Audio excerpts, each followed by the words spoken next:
सुवर्ण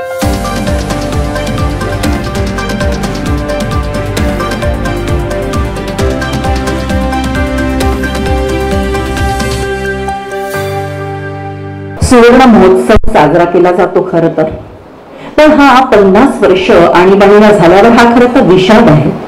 हा आपल्या भारताच्या इतिहासाला लागलेला एक काळा डागच म्हणता येईल, एक कलंकच म्हणता येईल. त्यावेळेस जी आणीबाणी लागली त्यानंतर अनेक कुटुंबांचा एक आपण जे म्हणतो की दडपशाही झाली. काही लोकांना तुरुंगात टाकलं गेलं, अनेक लोकांना. मग अशा लोकांचे अनुभव आपण आज नवीन पिढीपर्यंत किंवा आजच्या पिढीपर्यंत पोहोचवता येईल का, म्हणून हा अभिवाचनाचा उपक्रम. तरुण भारतनी असे जे लोक होते ज्यांचं इमर्जन्सीमध्ये ज्यांनी तुरुंगवास भोगला असेल किंवा ज्यांच्या कुटुंबावरती एक वेगळाच प्रभाव त्याचा पडला, तशा लोकांचे अनुभव एक संघर्ष नायिका या पुस्तकाद्वारे प्रकाशित केले आणि त्याच्यातीलच काही अनुभव इथे नाट्य विधेतर्फे आम्ही प्रस्तुत करण्याचा हा प्रयत्न करतो आहे. याकरता आज आपल्यामध्ये जे मान्यवर उपस्थित आहेत त्यांनी केवळ ते आणीबाणी अनुभवलीच नाही तर तुरुंगवास सुद्धा भोगलेला आहे आणि त्यांचा सुद्धा अनुभव इथे ते कथन करणार आहे आणि तो चित्तथरारक अनुभवही आपण ऐकणार आहोत. आज आपल्यामध्ये उपस्थित आहे माननीय रवींद्रजी भुसारी, ज्येष्ठ प्रचारक, राष्ट्रीय स्वयंसेवक संघ आणि लोकतंत्र सेनानी. आपल्यामध्ये उपस्थित आहेत माननीय वीरेंद्र चांद, अध्यक्ष संस्कार भारती नागपूर. माननीय गजानन रानडे, सहमहामंत्री विदर्भ प्रांत. आणि मुकुलजी मुळे, महामंत्री महानगर मंत्री. मी सगळ्या मान्यवरांना इथे विनंती करते की त्यांनी दीप प्रज्वलन करावं आणि या कार्यक्रमाची औपचारिक अशी सुरुवात करावी.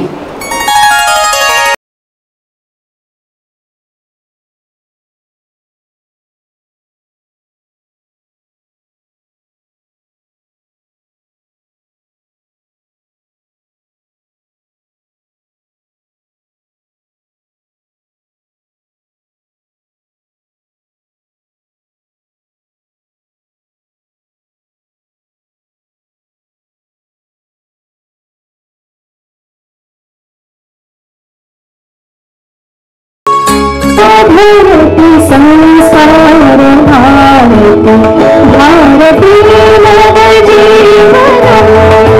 साधयति संस्कार भारती भारती नवजीवन प्रेमगमूलं प्रगतिशीलं प्रखर राष्ट्रविदर्भकं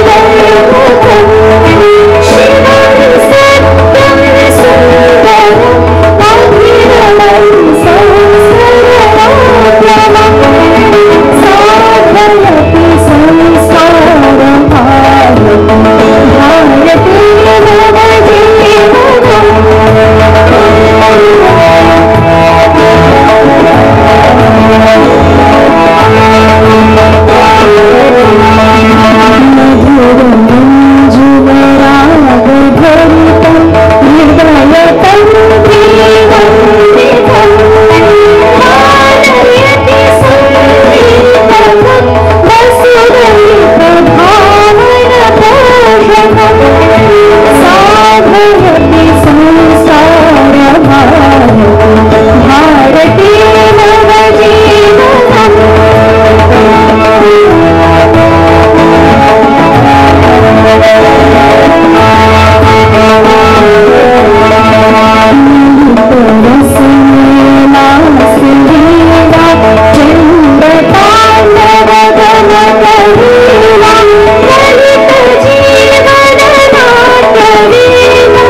धन्यवाद निधी.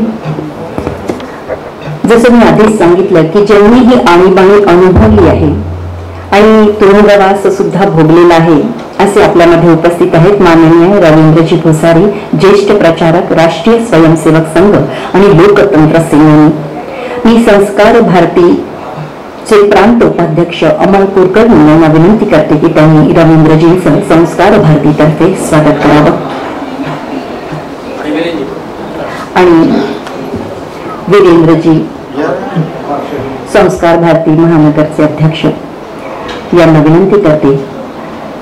संस्कार भारती ज्यांनी स्थापन करण्यामध्ये अमूल्य योगदान दिलं आहे ते योगेंद्रजी.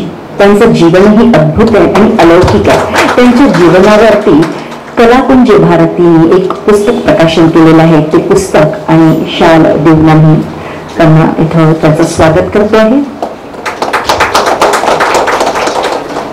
असं म्हणतात कि हजारों सीप ढूंढो तो एक मोती मिलता है, हजारों सीप ढूंढो तो एक मोती मिलता है, हजारों मृग देखो तो एक कस्तूरी मृग मिलता है. हमारे जीवन में कई लोग हमें मिलते हैं पर रविंद्र जी आप जैसा कोई एक मिलता है, आप जैसा कोई एक मिलता है. या कार्यक्रमाचं प्रास्ताविक इथे सादर करावं यासाठी मी इथे आमंत्रित करते मुकुलजी मळे यांना, संस्कार भारती मंत्री महानगर नागपूर. मुकुलजी आपण सादर आमंत्रित आहात. नमस्कार. इथे मंचावर उपस्थित आजचे आपले प्रमुख वक्ते माननीय श्री रवींद्रजी भुसारी यांचा परिचय असा दिलेला आहे. आपले ज्येष्ठ प्रचारक आहेत, आणीबाणी स्वतः अनुभवलेली आहे. आपल्या विदर्भ प्रांताचे अनेक वर्ष प्रचारक होते. प्रांत प्रचारक म्हणून त्यांचं दायित्व होतं. त्यानंतर भारतीय जनता पार्टीच्या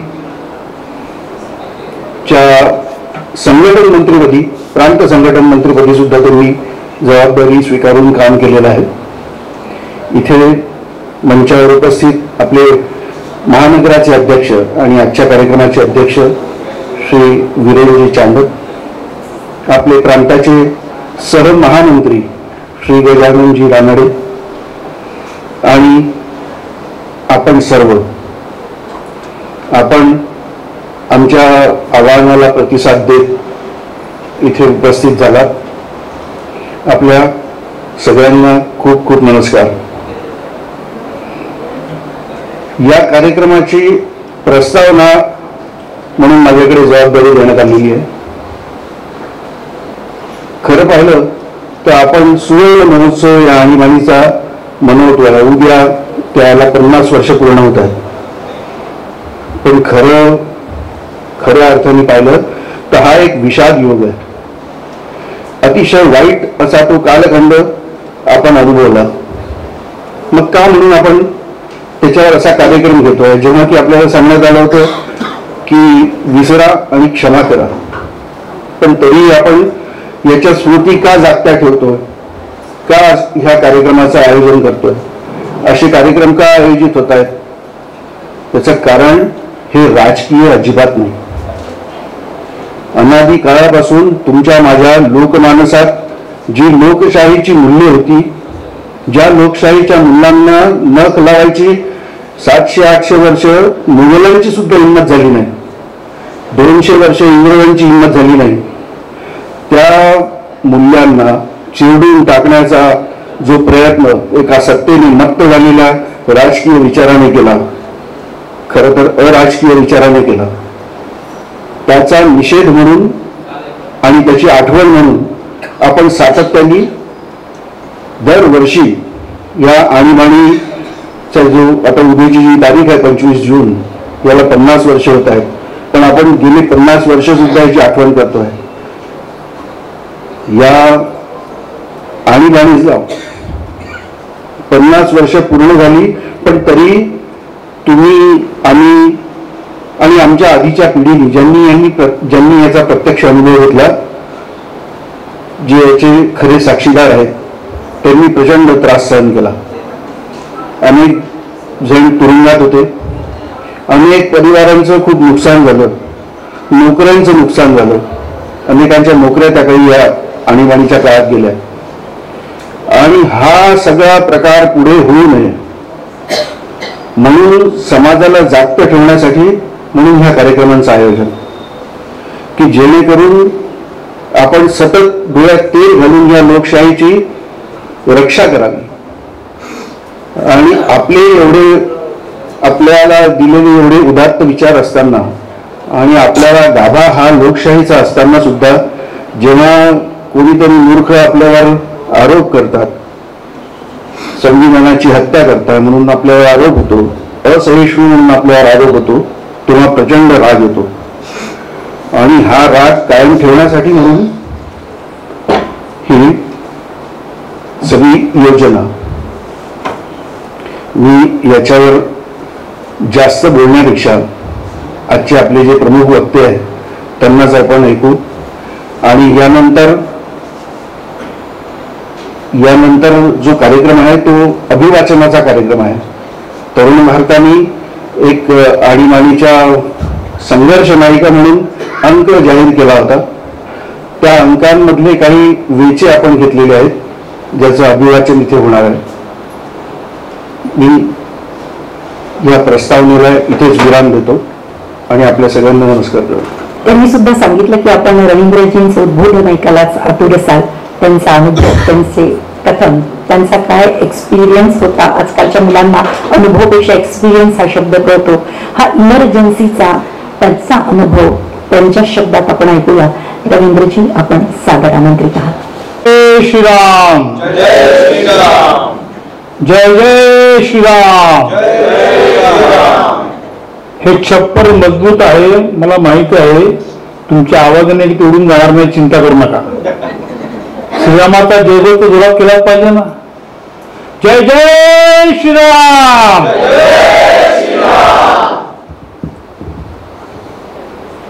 मंचावरील आणि मंचापुढील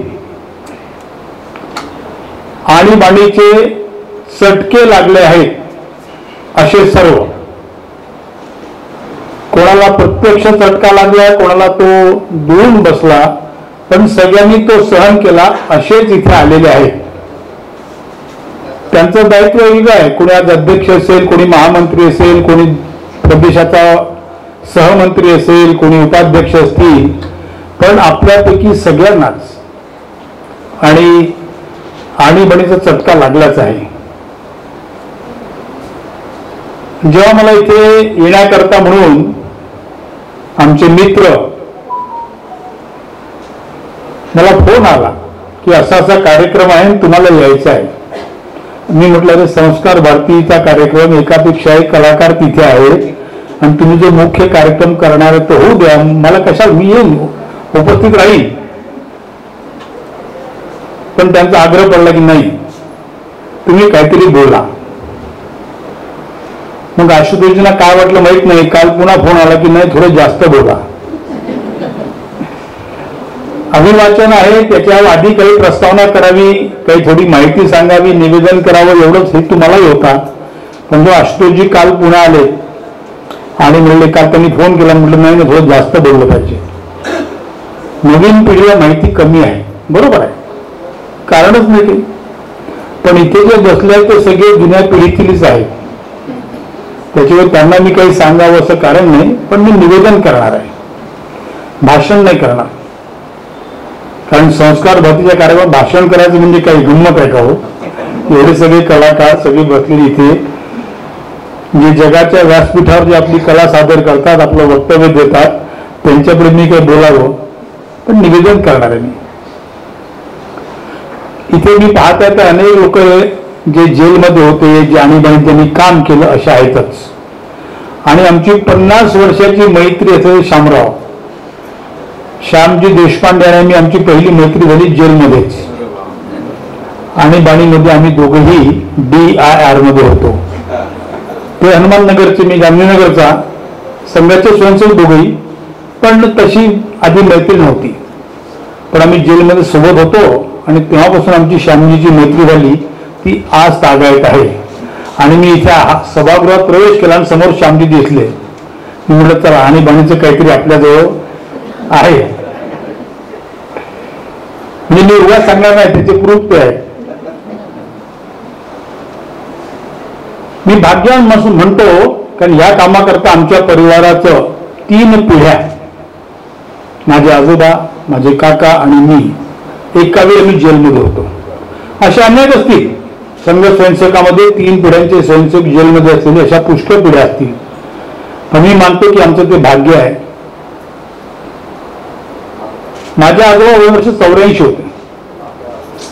आणीबाणीमध्ये सगळ्यात जास्त वयाचे ते होते. मी सांगणार याच्याकरता ते मोठं होतच नाही, काय दमनचक्र होतं. ते संघ चालक होते ब्रह्मपुरीला, तालुका संघ चालक, वय वर्ष 84. एका रात्री पोलिसांनी आमच्या घराला गरडा घातला. जसं एखाद्या डाकूला पकडावं, एखाद्या आतंकवाद्याला पकडावं असं पोलिसांचा गरडा आमच्या घराला पडला रात्री 1:30 वाजता. आणि असं आजोबाने उठवलं आणि बस चला. कल्पना होती काहीतरी होणार आहे, येणार आहे वगैरे, प्रश्न नाही. आमचे काका होते, वकील होते, ते म्हणले की हो सकाळी मी आणतो त्यांना, आता कशाला रात्री नेता, सकाळी आणतो. नाही म्हणले, काही नाही, ते ऐकलं नाही. काही वॉरंट नाही, कुठलंही कारण नाही, त्यांचा जो थोडाही कागद नाही, फक्त सत्तेचा मत, अधिकारशाहीचा वापर, दुरुपयोग. रात्री 2 वाजता माझ्या आजोबांना त्यांनी 84 वर्षाचे वय असताना तिथून ब्रह्मपुरी घरून उचललं, म्हणतो मी, नेलं नाही म्हणत, उचललं. आणि नेलं कुठे? थेट नाशिक जेलमध्ये, 800 किलोमीटर दूर. आणि नेलं कशाने? तो पोलिसात ढड्डा असतो ना मोठा, जुना डाव पाहिला पण मोठा ढड्डा पोलिसात, त्यात पाट्या असतात, सीट नसते, बसायला सीट नसते, पाट्या असतात टाकलेल्या 2 साईडला. त्या ढड्ड्यामधून 800 किलोमीटर वय वर्ष 84च्या गृहस्थांना आणि नेलं त्यांनी. लक्षात घ्या काय असेल, कसा छळ होता. माझ्या आजोबांनी सांगितलं असा छळ होता. अशा प्रकारचा छळ केला गेला. असंख्य कुटुंब उद्ध्वस्त झाले. काय कारण होतं याला? काय देशावर संकट होतं? काही संकट नाही देशावर. त्यावेळेचे काँग्रेसचे नेते, अध्यक्ष देवकांत बरुआ त्यांनी घोषणा केली होती, इंडिया इज इंडिया आणि इंडिया इज इंदिरा. धोका त्या इंदिरेला होता, इंडिया धोका नव्हता. धोका त्या इंदिरेला होता आणि त्याच्यामुळे आणीबाणी पुकारली गेली. 12 जूनला अलाहाबाद उच्च न्यायालयाचा निर्णय आला. इंदिरा गांधींची निवडणूक, राजनाथ त्याच्या विरुद्ध होते, राजनाथ नाही, राजनारायणजी, त्यांनी ती कोर्टात केस टाकली आणि त्या कोर्टाने जगमोहन सिंग ते न्यायाधीश होते, रामशास्त्री प्रभूने पुन्हा अवतरावे असं तो निर्णय होता. त्यांनी स्पष्ट निर्णय दिला की ह्या निवडणुकीमध्ये धांदली झाली आहे, सरकारी याचा गैरवापर केला गेला आणि मोठ्या प्रमाणात भ्रष्टाचार झालाय. हे न्यायाधीशांनी स्पष्ट सांगितलं. कोणाबद्दल सांगितलं? मी पुन्हा म्हटलं की रामशास्त्री अवतरले, देशाच्या पंतप्रधान विरुद्ध त्यांनी आज निर्णय दिलाय आणि तो निर्णय देऊन थांबले नाही, तर त्यांनी त्यांची निवडणूक रद्दबातल ठरवली आणि 6 वर्षपर्यंत पुढे कोणती निवडणूक लढता येणार नाही, देशाच्या कुठल्याही पदावर राहता येणार नाही. सोपा नाही निर्णय हा निर्णय घेणं सोपं नाही आहे. आणि इथून सारं चक्र फिरलं. कदाचित इंदिराजी सुप्रीम कोर्टात जाऊ शकतो, त्या गेल्या पुढे, त्या क्षणी गेल्या असत्या, पण त्यांनी तो मार्ग थोडा बाजूला ठेवला. त्यांची जी काही चांडाळ चौकडी होती त्यांनी बाईला वेगळा सल्ला दिला. इंदिराजींच्या विरुद्ध सर्व पक्ष, कम्युनिस्ट सोडून, त्या काँग्रेसच्या आणि कम्युनिस्ट सोडून बाकी सर्व पक्ष एक झाले. वयोवृद्ध नेते जयप्रकाश नारायण हे सुद्धा सरसावले. त्यांनी नेतृत्व करायचं मान्य केलं आणि 25 जूनला रामलीला मैदानावर फार विशाल सभा झाली. न भूतो न भविष्यती अशी सभा झाली. त्याचं नेतृत्व जयप्रकाशांनी केलं. त्या सभेमध्ये मोरारजी देसाई होते, अटल बिहारी वाजपेयी होते, चरण सिंग होते, जॉर्ज फर्नांडिस होते, असे सर्व नेते होते आणि फार मोठी सभा झाली. त्या सभेचं आता पुढे काय असं वातावरण होतं. सभा काहीतरी 9:30-10 वाजता संपली असेल. हे नेते रात्री घरी गेले आणि झोपणार. याच्यामध्ये घटना घडली. रात्रीच्या 12 वाजता स्वतः इंदिराजी देशाच्या पंतप्रधान राष्ट्रपतीकडे गेले आहेत, फखरुद्दीन अली अहमदच्या राष्ट्रपती निवासात, आणि त्यांनी एका कागदावर त्यांची सही घेतली आहे. तो अध्यादेश, तो काळा अध्यादेश त्यांनी आणीबाणी जाहीर केली. आपत्काल इमर्जन्सी देशात लागली. रात्री 12 वाजता लागली आहे म्हणून ते 25-26 म्हणतात. 25 जूनच्या रात्री त्यांनी सही केली. 26 जून 12 तर लागतच म्हणून ते 25-26 करतात. पण 25 जूनची रात्र आहे. ती काळ रात्र, उषक काळ होता होता काळ रात्र झाली. आपण सुरेश भटांचं ऐकलंय. तो काळा दिवस, या लोकशाहीला स्वातंत्र्यामध्ये लागलेला कलंक आपण जितकी निर्भसना करावी, जितकं त्याची तशी स्थिती आहे. स्वतःची सत्ता कायम ठेवण्याकरता, स्वतःची सत्ता ठेवण्याकरता इंदिराजींनी केलेला हा मोठा उपद्व्याप म्हणतो मी.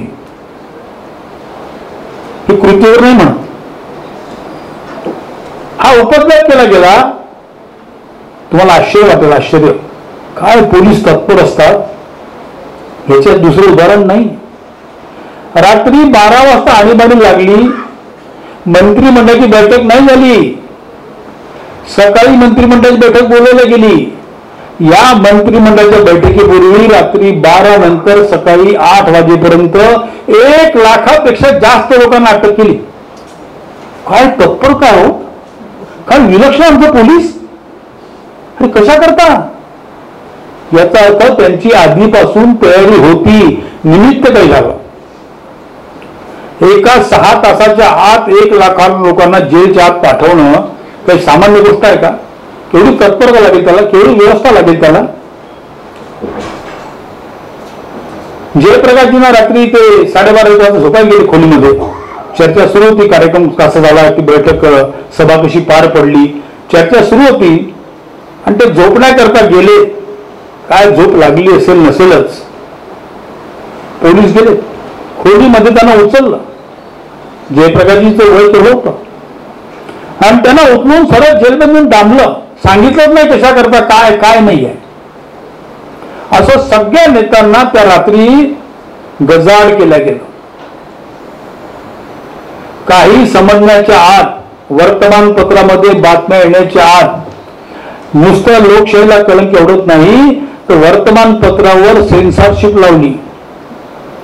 जे ऐकणार नाही त्यांची, जे वाटलं की आपलं ऐकणार नाही, त्या सभेचं वृत्त छापतील, अजून काही छापतील, असं इतिहासात घडलं नाही. रातोरात त्यांची इलेक्ट्रिसिटी कापल्या गेली. हे जे सगळे मोठे वर्तमानपत्र होते जे ऐकणार नाही त्यांची ते छापूच नये याची व्यवस्था केली गेली. अंत निघालेच नाही कारण विद्युत नव्हती, विद्युत व्यवस्था नाही. विद्युत व्यवस्था खंडित केली गेली. कोणी खंडित केली? सरकारने केली. प्रत्येक वर्तमानपत्राच्या कार्यालयामध्ये एक पोलीस अधिकारी बसवला. काय छापायचं काय नाही छापायचं त्यांनी ठरवायचं. प्रेसचा गळाघोट म्हणजे काय म्हणतं, काय असतं गळाघोटणं ते हे लक्षात येतं.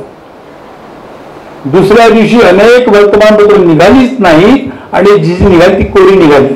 कारण छापणार.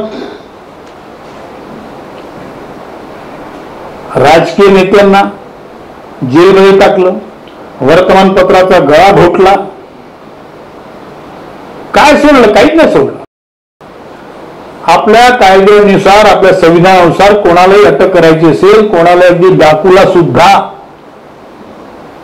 आतंकवाद्याला सुद्धा, तरी त्याच्या वॉरंट दाखवावा लागतो. त्याला दाखवावे तुला कशाकरता अटक करतोय. आणि त्याला पकडल्यानंतर 24 तासाच्या आत न्यायालयावर हजर करावं लागतं. रविवारचा दिवस असेल तर न्यायमूर्ती घरी नेतात. यातलं काहीही झालं नाही, काही केलं नाही, उठलायचं जेलमध्ये नाहीच. तो कशा करता नेतोय, कारण काय, काय केलं, काही नाही. आणि त्यानंतर पुन्हा कुठलीही कोर्ट कचेरी नाही. याच्यापेक्षा काय पाहिजे होतं? आपले श्रीराम जोशी होते, नागपूरचे सहकार्य होते, VRC ला प्राध्यापक होते, त्यांनाही पकडलं. त्यांना कोणी सुचवलं की हेबियस कॉर्पस नावाचं एक आहे, त्याचा उपयोग करून तुम्ही काय करू शकता. आणि म्हणून असे काही लोक कोर्टात गेले हेबियस कॉर्पसच्या अनुषंगाने. तिघे सुद्धा त्या कोर्टाने निर्णय दिला. फार गंमत विषय आहे. नागपूर हायकोर्टात केस झाली, तिघे सुटले. श्रीराम जोशी 3 महिने जेलमध्ये होते आणि 3 महिन्यानंतर ते हेबियस कॉर्पस मध्ये अंतर्गत ते गेले कोर्टात आणि कोर्टाने त्यांना सोडलं. त्यांना जेलमधून सोडावं लागलं. पण त्याच दिवशी, त्याच रात्री, जसं श्रीरामजी घरी आले आणि रात्रीच झालं की नाही, असं कोणालाही कोणत्याही याच्यात कोर्टात जाता येणार नाही, त्याची सुद्धा मनाई केली गेली. म्हणजे कोण सोडायचंच नाही आणि किती दिवस ठेवायचं याचं काही नाही. म्हणजे काही तर गमतीने म्हणायचे की आता आमचं बस इथून आमची डेड बॉडी बाहेर जाईल जेलमधून. इतकं भयावह वातावरण होतं. अशा या भयावह वातावरणामध्ये असं म्हणतात, खरं खोटं भगवान जाणे, त्यांचे चिरंजीव होते संजय गांधी, यांना सांगितलं देश चांगला करायचा 2 गोष्टी करायच्या. एक ही विरोधी पक्षाला ताब्यात ठेवायचं, विरोधांमध्ये असा घाट उत्पन्न करायचा, आणि दुसरं लोकसंख्या कमी करायची. या जर 2 गोष्टी केल्या तर देश चांगला होतो. त्यातलं पहिलं त्यांनी केलं, आणीबाणी लावली आणि केलं त्यांच्या मनाप्रमाणे. सगळ्या विरोधकांना डांबून टाकलं. लोकसभेचं अधिवेशन बोललं, राज्यसभेचं अधिवेशन बोललं, त्या लोकसभा राज्यसभा अधिवेशनामध्ये विरोधी बाकावर कोणीच नाही. कुठे ते जेलमध्ये सगळे सत्ताधारी वातावरण, सगळे प्रस्ताव, सगळे ठराव, अगदी संविधानाचं प्रिएम्बल जे आहे प्रास्ताविक, त्यात सुद्धा बदल केला. तो कधी करत नाही. कुठल्याही देशात तो झाला नाही, आपल्या देशात फक्त घडला. इतकं त्यांनी आपल्या सत्तेचा दुरुपयोग करून घेतला. आणि दुसरं सांगितलं, लोकसंख्येचं प्रमाण कमी केलं.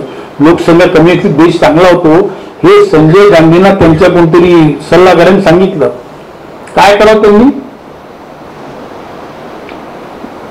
म्हणजे काय डोकं असताना काय करतात.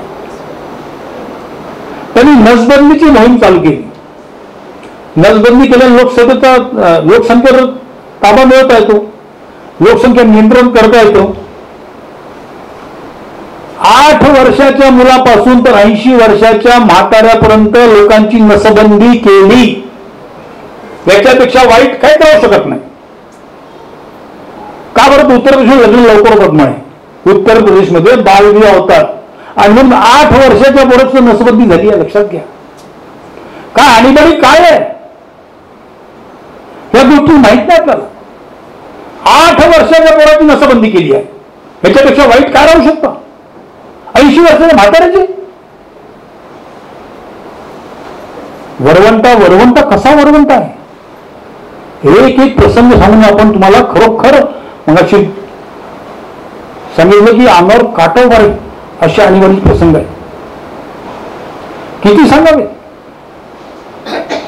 आपल्या नागपूर जेलमध्ये आपले कार्यकर्ते होते, त्यांच्या बहिणीचं लग्न होतं म्हणून पॅरोल मध्ये ते बाहेर जायचं, नागपूरचे राहणार नाही.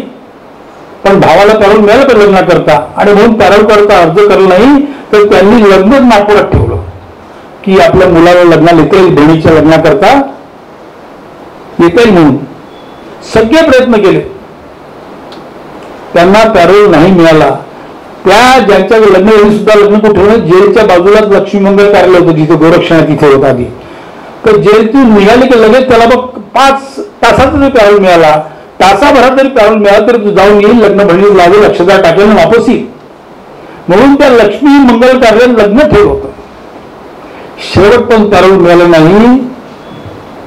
आपल्या बहिणीच्या लग्न हजर राहिलं नाही तर भिंतीच्या पलीकडून जी काही मुहूर्त असेल त्या मुहूर्ताला तो आपला कार्यकर्ता बहिणीचं लग्न तिथून त्यांनी अक्षता टाकलंय जेलच्या पलीकडून, भिंतीच्या पलीकडून. काय राहू शकतो याच्यापेक्षा वाईट? एक कार्यकर्ते आपले, त्यांची पत्नी आजारी होती, नागपूरचीच घटना आहे. त्यांची पत्नी आजारी होती, डॉक्टर सांगितले तब्येत सिरियस आहे. पॅरोल करता अर्ज केला गेला, सगळ्या प्रकारचे अर्ज केले गेले, पॅरोल नाही मिळाला. डॉक्टर सांगितली 48 तासाची सोबती आहे. पुन्हा धावपळ सुरू झाली, पॅरोल नाही मिळाला. ती माऊली गेली. यांना पॅरोल मिळाला नाही. आपल्या पत्नीच्या अंत्यदर्शनाला या मिसाबंदीला जाता आलं नाही. घरच्यांनी काय करावं? घरच्यांनी विचारलं ठीक आहे तुम्ही येऊ शकत नाहीत, आम्ही प्रेतच तिथे आणतो, अंत्येष्टी तिथे करतो आम्ही, म्हणून जेलच्या समोर ती आणल्या गेली. नंतर सरकारच्या शिपायांनी जेलचे दरवाजे बंद केले. 6 वाजले म्हणे. तिचं अंत्यदर्शन दुरून सुद्धा घेता आलं नाही. काय पाहिजे माणसाला म्हणतो? आपल्या पत्नीचं अंत्यदर्शन घेऊ शकत नाही माणूस? ह्याच्यापेक्षा वाईट काय असेल? आपले पांडुरंग क्षीरसागर धिप्पाड शरीर एसटी होती, ज्यांनी पाहिलं त्यांना माहित आहे, संघाचे व्यवस्था प्रमुख होते, ते पकडले गेले. त्यांना नागपूर जेलमधून ठाणे जेलमधून नेलं. आणि हा धिप्पाड शरीर एसटीचा बलदंड संघाचा व्यवस्था प्रमुख एक दिवस अचानक मृत घोषित झालं. काय झालं होतं? काय मदत मिळू शकली जेलमध्ये? ठरवून केलं गेलं. संघाच्या व्यवस्था प्रमुखाला त्याचा काटा काढला गेला. पण कोणाचा दाद मागणार, कोणाशी बोलणार? अशा सगळ्या प्रकारच्या याच्यात 2-3 घटना सांगितल्या. अशा अनेक घटना सांगता येतील आणीबाणीतल्या. म्हणून मी पहिला शब्द केला, ज्यांना चटके बसले आहेत. दुसरं काय चटकेशिवाय? अजूनही ते प्रसंग आठवतात, ज्यांना आठवतात ते जेव्हा सांगतात तेव्हा काटा उभा राहतो. आमचे शामराव सांगतील जेलमधल्यांना कसं होतं. आम्ही तरुण होतो, कॉलेज विद्यार्थी होतो, आनंदाने सांगायचो घरी घरचे भेटायला, वा काय जेवण मिळतो, काय जोरदार, आमचं वजन वाढत आहे. वाढत होतं वजन, खरंच वाढत होतो. काय मिळत होतं जेलमध्ये? आम्ही सत्याग्रही होतो, आम्हाला काय मिळत होतं? 6 पोळ्या मिळायच्या. आम्ही सांगायचो घरच्यांना काय छान जेवण मिळतं, पोळी भाजी भात, काय नाही, दर रविवारी तो लाडू शिऱ्याचा, असं वर्णन करून सांगायचो आम्ही. हा पण खरं काय होतं? ती पोळी पाण्यात भिजवल्याशिवाय खाता येऊ शकत नव्हती, इतकी कडक होती. भाजी कशाची आहे हा जो ओळखून दाखवेल त्याला बक्षीस म्हणायचं. आम्ही जेवताना सांगायचं की भाजी कशाची आहे, जो ओळखून दाखवेल त्याला बक्षीस, आणि वर्णामध्ये डाळ शोधेल त्याला पुरस्कार. असं ते जेलचं खाद्य होतं. पण कुठल्याही सत्याग्रहींनी कधी तक्रार केली नाही. घरचे आले, त्यांना सांगितलं, म्हणायचे डबा पाठवू का, काही गरज नाही, इतकं छान. आणि खरंच आहे, वजन वाढलंच. असं खाऊन सुद्धा वजन वाढू शकतो, तोच स्वयंचक असतो. हे सगळे प्रसंग सांगितले तुम्हाला. पण या सगळ्या प्रसंगात स्वयंसुख हारला नाही, डिगला नाही, हिंमत नाही हारला. किंबहुना या संकटावर मात करण्याची ताकद त्याच्यात आली. हे याच्याकरता आपल्याला घ्यायचं आहे, रडगाणं गाण्याकरता नाही. आजचा प्रसंग रडगाण्याकरता नाही आहे. आम्ही कशी मात केली आणि पुन्हा कसं होऊ देणार नाही याचा निश्चय करण्याकरताची सभा आहे. पूजनीय बाळासाहेब देवस्थान अटक झाली. कुठे विचारलं बाळासाहेब की बाळासाहेब तुम्ही जेलमध्ये संघाचं काय? बाळासाहेब म्हणाले 5 सरसंघचालक बाहेर आहेत. संघाचे सर्व प्रचारक हे भूमिगत झाले. मोठ्या मुश्किलीने प्रचारक संख्येमध्ये 10-12 प्रचारक हातावर बोटावर मोजा इतके प्रचारक सापडले. बाकी सगळे प्रचारक हे भूमिगत झाले. आणि भूमिगत राहून या पूर्ण 21 महिने त्यांनी संघाचं कार्य, देशाचं कार्य, समाजाचं कार्य केलं. संकट होते नव्हते, चॅलेंज होता. या सगळ्या संकटावर मात करत त्यांनी काम केलं. नानाजी देशमुख पकडले गेले. काय नानाजींचा वेश होता? जे नाना देशमुख धोतर शर्ट घालणारे तेव्हा दाढी नव्हती. त्यांचा देश कसा होता तर आपल्या घरी जो इलेक्ट्रिशियन येतो त्या इलेक्ट्रिशियनचा जो वेश असतो, दोन्ही खिसेवरती खाली खिसे, तो एक फुल पॅन्ट शर्ट, थोडं तेल लागलाय थोडं लागलं, असा वेश नानाजींचा होता. अशा वेशात नानाजींना पकडलं. वेशांतर करून सगळे फिरत होते, नावं सगळे बदलले होते. पोलिसांनी जंगल प्रयत्न केले पण कोणीही सापडले नाही. फार बोटावर मोजणे इतके लोक सापडले. दत्तपंत ठेंगे शेवटून भूमिकेत होते. तत्कालीन सरकार माधवरामुळे हेच भूमिकेत होते आणि भूमिगत राहून त्यांनी अखंड सुरू केलं. आणीबाणीच्या शेवटच्या काळात इंदिराजींना वाटलं की आता आपण निवडणूक घ्यावी. त्यांना जे काही त्यांचे रिपोर्ट्स मिळाले की निवडणूक जर तुम्ही घेतली 2 वर्षपर्यंत विरोधी पक्ष सगळा जेलमध्ये आहे, तुम्ही निवडणूक घ्याल जितक्या लवकर घ्याल तुमचा विजय पक्का आहे. पण त्यापूर्वी त्यांनी संघाला एक संदेश पाठवला. बाईंना कल्पना नव्हती संघाची ताकद काय आहे. हे भूमिकेत जरी असले तरी यांची ताकद काय लक्षात होतं आणि बाईंनी माधवराव मोहेंचा निरोप पाठवला होता की संघ जर आम्हाला सहकार्य करेल तर आम्ही संघ बंदी उठवतो. संघावर जी बंदी घातली आहे ती बंदी आम्ही उठवतो. या आगामी निवडणुकीत संघाने आम्हाला सहकार्य करावं. अरे ज्यांचा तुम्ही गळा घोटला, ज्यांच्यावर तुम्ही अन्याय अत्याचार केला आणि त्यातून ही अपेक्षा करता, पण निर्लज्ज त्यांना काही वाटत नव्हतं. त्यांनी ऑफर दिली. ही ऑफर संघ स्वीकारणार होता का? शक्य होतं का? माधवराव म्हणून सांगितलं, निरोप पाठवला, आता जे होईल ते रण मैदानात, निवडणुकीच्या मैदानात जे होईल तिथे. बाईंना सगळे रिपोर्ट होते की तुमच्या बाजूने न्याय, 360च्या वर तुमच्या जागा येतील, प्रचंड बहुमताने तुम्ही निवडून याल. आणि म्हणून 12 जानेवारीला निवडणूक जाहीर केली. 2 महिन्याच्या सगळ्या निवडणुका संपायच्या.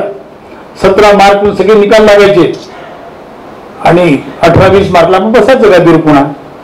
स्वप्न सगळा प्लॅन तयार होता. पण जशी घोषणा झाली आणि मग काही नेत्यांना हळूहळू सोडायची सुरुवात झाली, ते सुद्धा सोडलं कोणाला? संघाच्या कार्यकर्त्याला कोणालाही सोडलं नाही. जो निवडणुकीत उभा राहील त्याला सोडायचे, जो निवडणुकीचा फॉर्म भरेल त्याला सोडायचे. अशा नेत्यांना सोडलं. जे गेले 2 वर्ष नेते जेलमध्ये होते आता 2 महिन्यात काय करणार आहेत? कोणती निवडणूक लढणार आहे? काय काम करणार आहेत? पण त्यांना काम करावं लागलं नाही. समाजाने काम केलं. हे सगळं चालू असताना समाज पाहत होता, समाज शांत होता. पण समाज डोळे बंद करून नव्हता, कान बंद करून नव्हता, तोंड बंद होता, पण कान आणि डोळे उघडे होते. समाजाने 21 महिने सगळा अन्याय पाहिला होता, अन्याय सहन केला होता आणि त्या अन्यायाविरुद्ध संपूर्ण समाज पेटून निघाला. आणि निवडणुकीत नेत्यांना काम करू दिलं नाहीच, तर या सगळ्या समाजाने काम केलं. म्हणजे जो कोणी उमेदवार तो घोषित करायचे, पण काम सगळं समाज करत होता. आणि या समाजाने इतकं मोठं काम केलं की इंदिराजी हारल्यात, त्यांचे चिरंजीव हारले, संजय गांधी हारलेत, इंदिरा गांधी हारल्यात. 9 प्रदेशामध्ये काँग्रेसला अकाउंट सुद्धा उघडता आलं नाही. इतका दारुण पराभव समाजाने केला. समाज अन्याय पाहत होता, सहन करत होता, पण समाजाने ठरवलं एक दिवस नक्कीच या लोकशाहीला लागलेला कलंक, इंदिराजींनी लावलेला कलंक समाजाने धुवून टाकला. काँग्रेस पराभूत झाली, इंदिराजी निवडणूक हारल्या. त्यांचा चिरंजीव संजय आणि त्यांच्या मंत्रिमंडळातले सर्व मंत्री निवडणूक हारले. संघावरची बंदी उठली. आणीबाणी सुद्धा नंतर मोरारजींनी उठवली. मोरारजी पंतप्रधान झाले आणि मग आणीबाणी 21 महिने संपूर्ण भारत हा जेल होता, जेल. आणि जेल तुम्ही सांगितलं मला 1% छोटा, असे प्रसंग सगळ्यात जेल घडत होते. इतकी तानाशाही होती. 21 महिनेपर्यंत जनतेने सहन केली, पण जेव्हा संधी मिळाली जनतेने ती उलथून टाकली आणि नवीन सरकार आणलं. या देशाला स्वातंत्र्य काळात लागलेला कलंक आणीबाणी नावाचा तो धुवून टाकला. जनता काय करू शकते, जनता काय असते याचं उत्कृष्ट उदाहरण म्हणजे ह्या आणीबाणी नंतर काँग्रेसचा जो पराभव झाला. आपल्याला स्मरण त्याचं करायचं जे ह्यात गेले. अनेक लोक, मी ते एक पंत सांगितलं, अनेक लोक जेलमध्ये मृत्युमुखी पडले, अनेकांचे संसार उद्ध्वस्त झाले. त्या सगळ्यांचं आपल्याला स्मरण करायचं आहे. आणि या युद्धामध्ये ज्यांनी संघर्ष केला त्यांचंही स्मरण करायचं आहे. आणि हा इतिहास पुसून टाकलाय. पुन्हा कधी अशी आणीबाणीचा प्रसंग देशात येणार नाही त्याच्याकरता आपल्या सगळ्यांना संकल्पबद्ध व्हायचा आहे. त्याच्याकरता हा कार्यक्रम असं मला वाटतं. म्हणून मी संस्कार भारतीचं अभिनंदन करतो. नागपूर शहर युनिटचं अतिशय चांगला कार्यक्रम त्यांनी आयोजित केला. या निमित्ताने तुमच्या सगळ्यांशी मला संवाद साधण्याची संधी दिली त्याबद्दल त्यांचे आभार मानतो. तुम्ही शांतपणे ऐकून घेतलं त्याबद्दल तुमचे आभार मानतो. भारत माता की, भारत माता की, भारत माता की. धन्यवाद. खरं तर शब्दच नाही आहेत पुढे बोलायला. असे चित्तथरारक अनुभव आपण ऐकले त्यांच्याकडून. खूप खूप धन्यवाद रवींद्रजी. खरंच एखादा प्रचारक किंवा कार्यकर्ता याचं जगणं किंवा याचं काम साधं सुद्धा नाहीच. असं म्हणतात, तप तपस्या से इंद्र बनना सरल है, तप तपस्या से इंद्र बनना सरल है, ऐश्वर्य पाकर मत भूलना कठिन है, साधना का पथ कठिन है, साधना का पथ कठिन है. खरंच आपण हा संकल्प करूया की पुन्हा असं कधी इतिहासात या भारताच्या घडणार नाही. याकरताच संस्कार भारतीचा हा कार्यक्रम आयोजित करण्यात आलाय असं त्यांनी सांगितलं. खूप खूप धन्यवाद. आपण पुढच्या कार्यक्रमाकडे आता वळूया, अभिवाचनाकडे. उषःकाल होता होता काळ रात्र झाली, अरे पुन्हा आयुष्यांच्या पेटला मशाली. आणीबाणी स्वतंत्र भारताच्या इतिहासातील बेबंद दडपशाहीचे एक काळेकुट्ट पर्व. पर्व भारतीय संविधानाच्या अपमानाचे, पर्व लोकशाहीच्या निर्मम हत्येचे, पर्व यातनांचे, दडपशाहीचे, पर्व या दडपशाही विरोधात सामान्य माणसाने लोकशाहीच्या रक्षणार्थ लढलेल्या असामान्य संग्रामाचे. 25 जून 1975. आणीबाणीला उद्या 50 वर्ष पूर्ण होत आहेत. आपल्या वैयक्तिक आसुरी महत्वाकांक्षासाठी आणि अधिसत्तेच्या अट्टहासासाठी तत्कालीन पंतप्रधान इंदिरा गांधी यांनी केलेल्या लोकशाहीची हत्या म्हणजे आणीबाणी. आज आणीबाणीचे स्मरण करायचे ते लोकतांत्रिक मूल्यांच्या जागरणासाठी आणि लोकशाहीच्या रक्षणासाठी लढलेल्या सामान्य माणसांना अभिवादन करण्यासाठी. या कार्यक्रमातून आपण त्या संग्राम पर्वाची ही गाथा ऐकणार आहोत. गाथा लोकतंत्र सेनानींच्या पराक्रमाची, असीम धैर्याची आणि अतुलनीय समर्पणाची. ऐकूया चिमूरच्या स्वर्गीय सुमनताई पिंपळापुरे यांचे मनोगत. मी एका छोट्याशा खेड्यात चिमूरमध्ये राहत होते. देशात श्रीमती इंदिरा गांधी यांनी लोकशाहीचा खून करून आणीबाणी जाहीर केली. पुसटची कल्पना होती कदाचित आपल्याला तुरुंगात जावं लागेल. आणि अखेर तो दिवस उजाडला. 29 नोव्हेंबर 1975. मी शेजारच्या गावात पत्रक घेऊन गेले होते. पत्रक वाटणं, ग्रामीण भागात त्याची माहिती देणं हे माझं नित्याचं काम. संध्याकाळी घरी आले तर मुलं बिलगली, रडायला लागली. आई मगाशी पोलीस घेऊन आले होते, तुला पकडून तयार आहेत ते. क्षणभर भांडावले, पण लगेच मनाला धीर दिला. मुलांना बाजूला केलं आणि घरात असलेली सगळी पत्रकं शेजारच्या गोडाऊन मध्ये सुरक्षित नेऊन टाकली. घरी आल्यावर मला सोडतच नव्हती मुलं. अगदीच लहान होती ती. मोठी मुलगी मॅट्रिकला, मुलगा 7वीत, एक मुलगा 4.5 वर्षांचा आणि एक 2.5 वर्षांची. अशा अवस्थेत काय करावं, कुठे जावं काही सुचत नव्हतं. आणि 5च मिनिटात पोलीस घरात येऊन थांबले. ताई, आम्ही तुम्हाला अटक करायला आलो आहोत. मी त्यांना विनंती केली, साहेब मुलं एकटी आहेत, माझे यजमानी गावात नाही, रात्री मुलांना टाकून कसं येईल, मी उद्या सकाळी यायला तयार आहे, चालेल का? त्यांनाही कदाचित माझी दया आली असावी.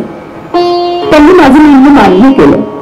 फक्त जाताना एकच ताकीद दिली, ताई रात्रभरात काही शिजवलं का? नाही बघा, शिजलेलं आहेच, तेवढं फक्त वाढायचं. मी हसून उत्तर दिलं. पोलीस निघून गेले. कार्यकर्त्यांनी ही बातमी कळली आणि कार्यकर्त्यांची रीगच लागली माझ्या घरी. चिमूर मधून मीच पहिली होते जिला अटक होणार होती. सकाळी मला पोलीस घ्यायला आले. माझी 2.5 वर्षांची मुलगी आणि 4.5 वर्षांची मुलगी यांनी मी माझ्या सोबतच घेतलं. त्यावेळी हजारो कार्यकर्त्यांनी माझं स्वागत केलं. माझ्या विनंतीवरून पोलीस मला स्टेशन मधून आमच्या शेतावर घेऊन गेले. तिथं माझ्या 4.5 वर्षाच्या मुलीला मी माझ्या यजमानांजवळ दिलं आणि पोलिसांच्या गाडीत जाऊन बसले. त्यावेळी माझ्या मनाची जी काही कालवाकालव झाली ना, ती माझा देवच जाणे. मुलगी मला सोडायलाच तयार नव्हती. सारखी माझ्याकडे धाव घेत होती आणि तिचे वडील तिला माझ्यापासून दूर करत होते. तिचा नुसता रडारड सुरू होती.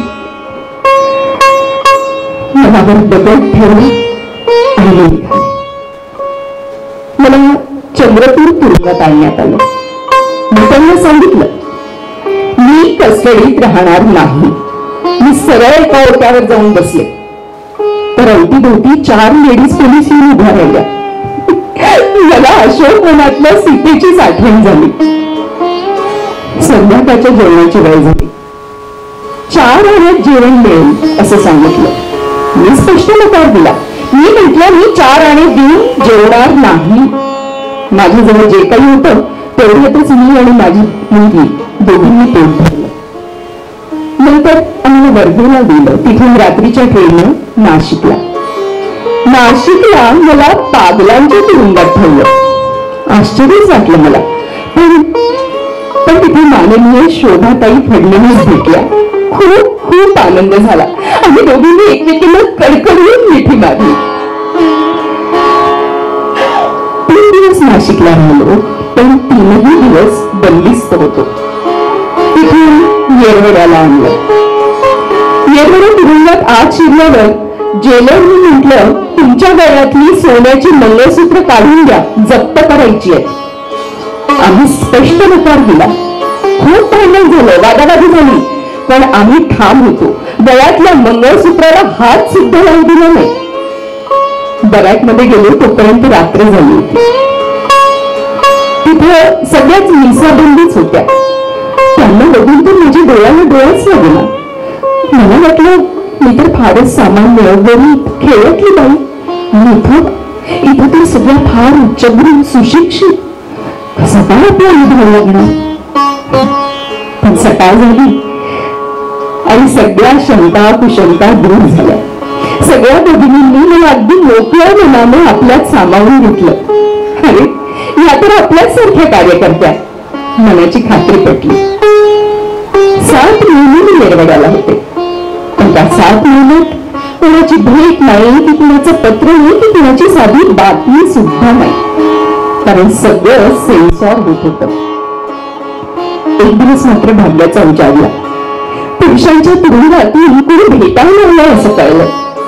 मी माझ्या मुलीला घेऊन लगबगीनच भेटीला आले. समोर पाहिलं तर खुद्द माननीय बाळासाहेब देवरेस. मी त्यांना नमस्कार केला. त्यांनी मायेने मला आपल्या जवळ बसवून घेतलं. सुन, एक गोष्ट लक्षात ठेव, आता ओखळात मान दिलीस, आता कितीही मार पडो, परवा करायची नाही.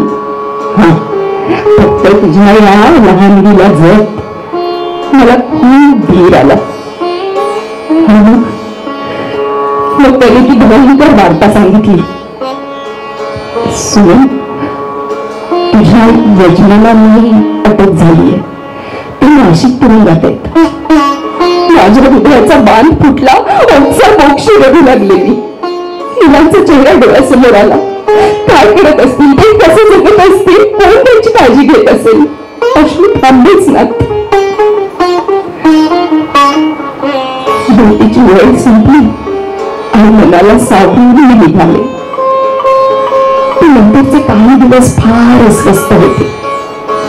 ती सगळ्या मिसा भगिनींनी मला मात्र खूप सांभाळून घेतलं. 7 महिन्यांनी विदर्भाच्या सगळ्या महिलांना नागपूर तुरुंगात पाठवण्यात आलं. तिथे माझ्या मुलाला कोणीतरी भेटीला घेऊन आलं. त्या भेटीत मुलांना सोडायलाच तयार नव्हती. पण भेटीची वेळ संपली तशी त्यांना निग्रहाने दूर सारलं आणि मी मागे फिरले. सगळ्या मिसाबंदी भगिनी मला म्हणायच्या सुद्धा, सुमन, तुझ्या महाराष्ट्राची एकमेव केस आहे सगळं. अगं तुझे यजमान आणि तू दोघे जेलमध्ये आहात. मुले एकटी लहान घरी, त्यांचा सांभाळ करायला कोणी नाही. तुम्ही तर सल्ला सुद्धा दिला, तुम्ही माफी माग. तुझे यजमान तर माफी मागणार नाही, पण तुला माफी मिळेल, सुटका होईल तुझी. पण मी स्पष्ट नकार दिला. आणि एकदा माझा 7वीतला मुलगा मला भेटायला आला, त्याने सहज त्याच्या समोर विषय काढला. म्हटलं, अरे सगळ्या मुलं म्हणतात की माफी मागितली ना तर सुटका होईल. मागू का मी माफी, मला तुमच्यासोबत राहता येईल. तर त्याने स्पष्ट नकार दिला. तो ठामपणे म्हणाला, आम्ही कसेही जगू, पण तू माफी मागायची नाहीस. मला इतका अभिमान वाटला त्याचा. तुरुंगात असताना मिसा बंधू भगिनींना जर सरकारकडून काही मागणी करायची असेल तर माझ्याच नावानं कोर्टात रीट करण्यात येत असे. एकदा दादाजी देशकरांनी माझ्या नावानं कोर्टात केस टाकली. माझ्याकडून नामांकित वकील उथोजी हे केस लढवत होते. ते म्हणाले, सुमन, तू स्वतःच कोर्टासमोर बोल. मी आरोपीच्या पिंजऱ्यात गेले, मुलीला शेजारी पाठीवर बसवलं आणि बोलू लागले, सर, माझी मुलं लहान आहेत, घरी एकटी आहेत. आम्ही दोघेही पती पत्नी तुरुंगात आहोत. आतापर्यंत आम्हीच लोकांना देत आलो, पण आता माझ्या मुलांकडे लक्ष द्यायला कोणी नाही. त्यांना भीक मागून जगायची पाळी आलीये. हा मनस्ताप आम्हाला सहन होत नाही. एकतर माझ्या मुलांना तुरुंगात आणण्याची परवानगी द्या, नाही तर आम्हाला गोळ्या घाला. बोलणं असंही झालं आणि मी तडक तिथून बाहेर पडले, घाणमध्ये जाऊन बसून राहिले. मला पुन्हा बोलवण्यात आलं, पण मी त्यांना स्पष्ट नकार दिला. मी सांगितलं, मी आता कोर्टासमोर येणार नाही. कोर्ट तुमच्या केसचा विचार करताय असं मला सांगण्यात आलं. आणि खरंच माझी केस मुंबईला गेली.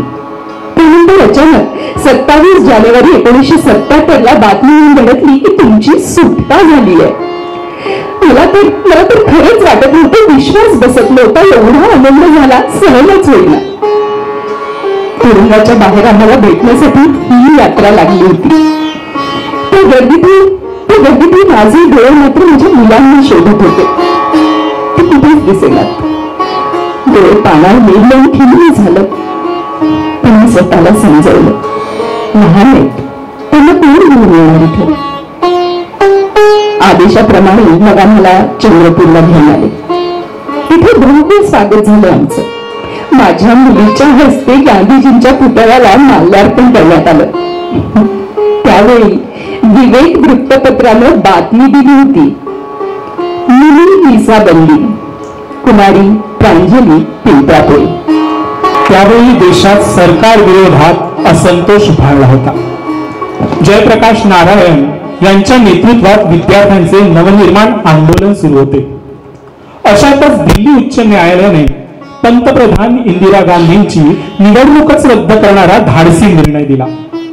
त्याचा आदर करून राजीनामा देण्याऐवजी इंदिरा गांधींनी सर्व संविधानिक संस्थांना आणि संविधानाला धाब्यावर बसवत देशात आणीबाणी लागू केली. न्यायपालिका संसद पडली झाले. देशभर विरोधकांना तुरुंगात टाकण्यात आले. सरकारी दडपशाहीचा वरवंटा देशावर फिरू लागला. या विरोधात लोकशाहीच्या रक्षणासाठी उभा ठाकला तो राष्ट्रीय स्वयंसेवक संघ आणि सुरू झाला एक अभूतपूर्व जनसंघर्ष. आणीबाणीच्या स्मृती जेव्हा जेव्हा जागृत होतील तेव्हा तेव्हा त्याच्या विदारक परिणामांच्या अनुभव कहाण्या नवीन पिढी समोर येत राहतील. नव्हे, त्या प्रकर्षाने नव्या पिढी समोर हेतू पुरस्सर सतत मांडायलाच हवे. असाच एक अनुभव अजय तलन यांचा. इंदिराजींनी आणीबाणी जाहीर केल्यानंतर जयप्रकाश नारायण, अटल बिहारी वाजपेयी, लालकृष्ण अडवाणी आणि त्यावेळच्या सर्वपक्षीय पहिल्या आणि दुसऱ्या फळीतील नेत्यांच्या अटकेच्या बातम्या आल्या. संघावर बंदी जाहीर झाली आणि संघ अधिकाऱ्यांची सुद्धा धरपकड सुरू झाली. मग नंतर पहिल्या दुसऱ्या काय सगळ्याच फळीतील नेत्यांची, कार्यकर्त्यांची धरपकड सुरू झाली. माझे वडील स्वर्गीय गोपाळराव तेलंग हे यवतमाळातील संघाच्या प्रमुख कार्यकर्त्यातील असल्यामुळे त्यांचाही एक दिवस अटकेसाठी नंबर लागला आणि मग त्यांची नागपूर सेंट्रल जेलमध्ये रवानगी झाली. तिथे पुढे 19 महिने म्हणजे आणीबाणी उठेपर्यंत ते मुक्कामाला होते. जेलमधील वास्तव्याबद्दल वडील त्यांच्या स्वभावानुसार जास्त काही बोलत नसत.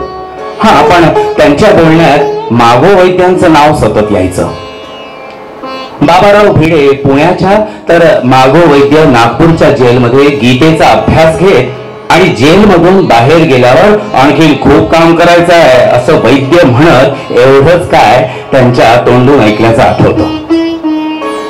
इकडे घरच्या आघाडीवर आईची शाळेची नोकरी सुरू असल्याने आमच्या कुटुंबाला बाह्य आर्थिक मदतीची काही फार गरज पडली नाही. पण संघाची अनेक अशा गरजू कुटुंबांना आधार देणारी यंत्रणा भूमिगत कार्यकर्त्यांनी आणि फारशा माहिती नसलेल्या कार्यकर्त्यांनी उभारली होती. त्यामध्ये श्री वसंतराव गोखले यांच्या सायकलवर फिरून बेकरी उत्पादनं विकण्याच्या कामात मी काही दिवस गेलो. अनुभव चांगला होता, पण अभ्यासात व्यत्यय येत असल्याने मग नंतर काही मी गेलो नाही. अशाच अनेक पद्धतींनी गरजूंना कामे दिल्या गेली. ज्यांची परिस्थिती वाईट होती अशांना नियमित शिधा आर्थिक सुद्धा मदत केली जाईल. कुठलीही बाह्य आर्थिक मदत नसताना, उत्पन्नाची साधने नसताना, सरकारी यंत्रणा मागावर असताना स्वयंसेवकांनी स्वयंसेवकांची केलेली ही मदत, बिंदुभाट चालणारी यंत्रणा आज मागे वळून बघताना अक्षरशः आश्चर्यकारक वाटतं, नव्हे तर अद्भुत वाटतं. आई शाळेत जायची तर आजी घरी स्वयंपाक करत असे.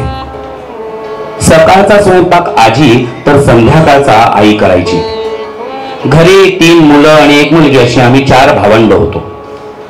आईने किंवा आजीने आपण एखाद्या संकटमय परिस्थितीतून जात आहोत अशी यत्किंचितही भावना मुलांच्या मनात येऊ दिली नाही.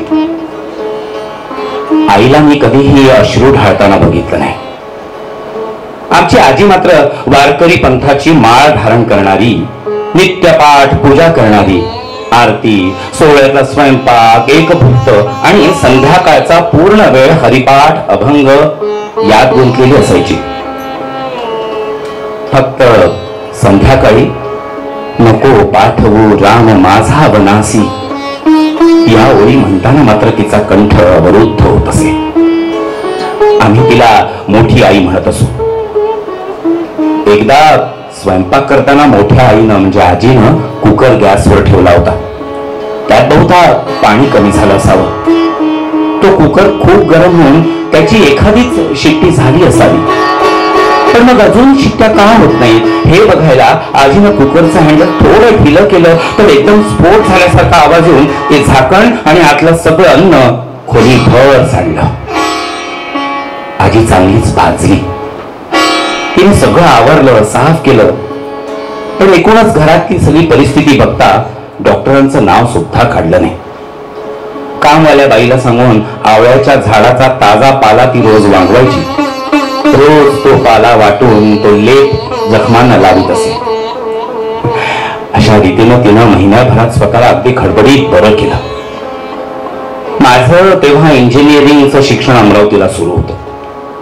तेव्हा मी सुद्धा भूमिगत कार्यात भाग घेतला होता. म्हणजे पत्रक वाटणे, रात्री भिंती रंगवणं, स्पीकर हातात घेऊन जनता पक्षाचा प्रचार करणं इत्यादी सगळी कामं अगदी उत्साहाने केली. अहो, निवडणुकीत मतदान सुद्धा आम्ही तरुणांनी मोठ्या संख्येनं केलं. अमरावतीलाच नाही तर देशभरात जनता पक्षाचा प्रचंड बहुमताने विजय झाला आणि त्या इंदिराजींची जुलमी राजवट संपुष्टात आली. कालांतराने वडील सुद्धा घरी आले. पूजनीय बाळासाहेबांचे ठिकठिकाणी देशभर देवदुर्लभ असं स्वागत झालं. झालेल्या सगळ्या सभांमधून पूजनीय बाळासाहेबांनी लोकांना विसरा आणि क्षमा करा असाच मंत्र दिला.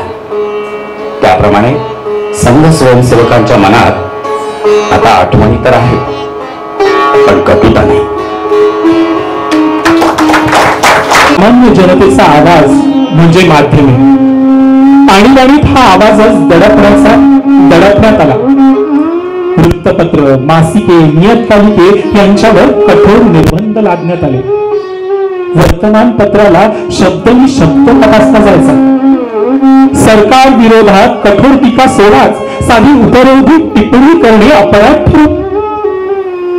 ज्या लेखक कलावंतांनी असे केले त्यांना तुरुंगवास, कार्यक्रमावर, प्रक्षेपणांवर बंदी. अभिव्यक्ती स्वातंत्र्याचा गळा चावळला गेला.